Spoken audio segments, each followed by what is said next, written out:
guys, welcome back to a new video. I just wanted to go over how I was able to learn a language. I did a lot of it by coloring, and while I was coloring I would listen to music in my target language. And what I would do while I was coloring is I would make sure to label them. So tree trunk in English, it would be tronco de árbol in Spanish. And I'm learning Italian, so right now I'm repeating in my head tronco d'albero. And it wouldn't only be, so I wouldn't want to just say tronco d'albero or tree trunk. I would want to say this is also tree bark here, right? So because it has these indents, you can imagine it in your head that you're also learning the vocabulary for tree bark, which is the outside layer. It would be corteza de árbol in Español. Y in Italiano, it would be corteccia d'albero. Oh my god, I'm so sorry. I think I'm butchering my Italian. If there's anybody who knows Italian in the comments, feel free to correct my pronunciation. And anyways, so I would listen to songs, and I feel like that's a way of passively listening, passively absorbing your target language. But something else that really helped me, that might have even been stronger than just listening to songs, was when I was actually actively listening to songs. So I would make sure I had the lyrics in front of me, and basically I would make sure that I could understand all the words, how they plainly are, what they're supposed to be, because in a lot of for example, rap songs or something, or reggaeton, it would be a lot of jargon, a lot of slang. So I would make sure that I understood the word completely before I looked up the slang. So instead of saying para, a lot of people say pa. So I would make sure I understood those types of condensed words before I would move on.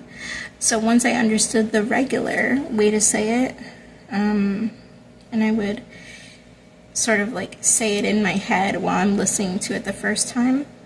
The second time I would listen, I would basically just try to get the slang down.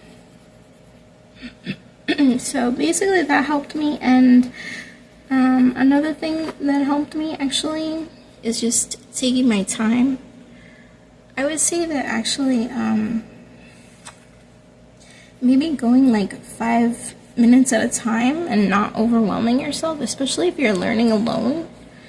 It can be very overwhelming. I remember the very first video, the very first telenovela that I watched.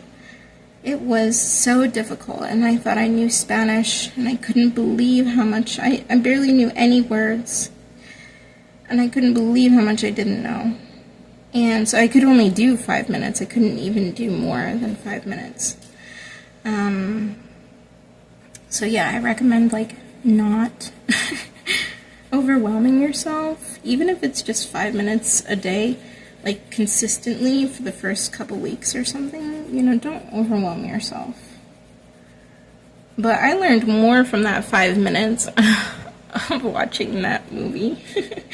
And because I had to look up every single word, and I was like, man, I'm gonna learn this. I can't believe I don't know what's happening. So yeah, I learned more from that 5 minutes than I did actually listening to songs passively, Okay, so basically I also wanted to go over some of this other vocabulary. So basically I was thinking this is nighttime, or a dark night. So you could say like noche oscura or notte scura, something like that.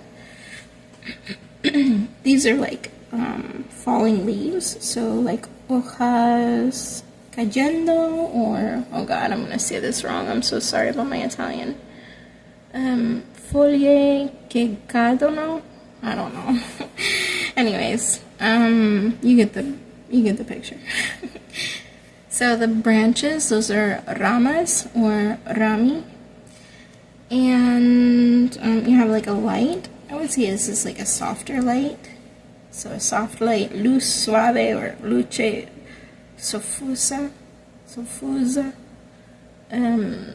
Or like overall, you could say it's a nighttime scene. So escena nocturna or scena notturna, something like that. And yeah, so the basic thing is matching words in your brain and linking them to the actual image. So when I say like tronco d'albero, I have to like think of this image of a tree, and I'll always remember it now because it was next to Dumbledore in this image, you know. So it's a good way for you to not have to memorize words. Alright, I hope that helped, and I'll catch you next time. Bye bye.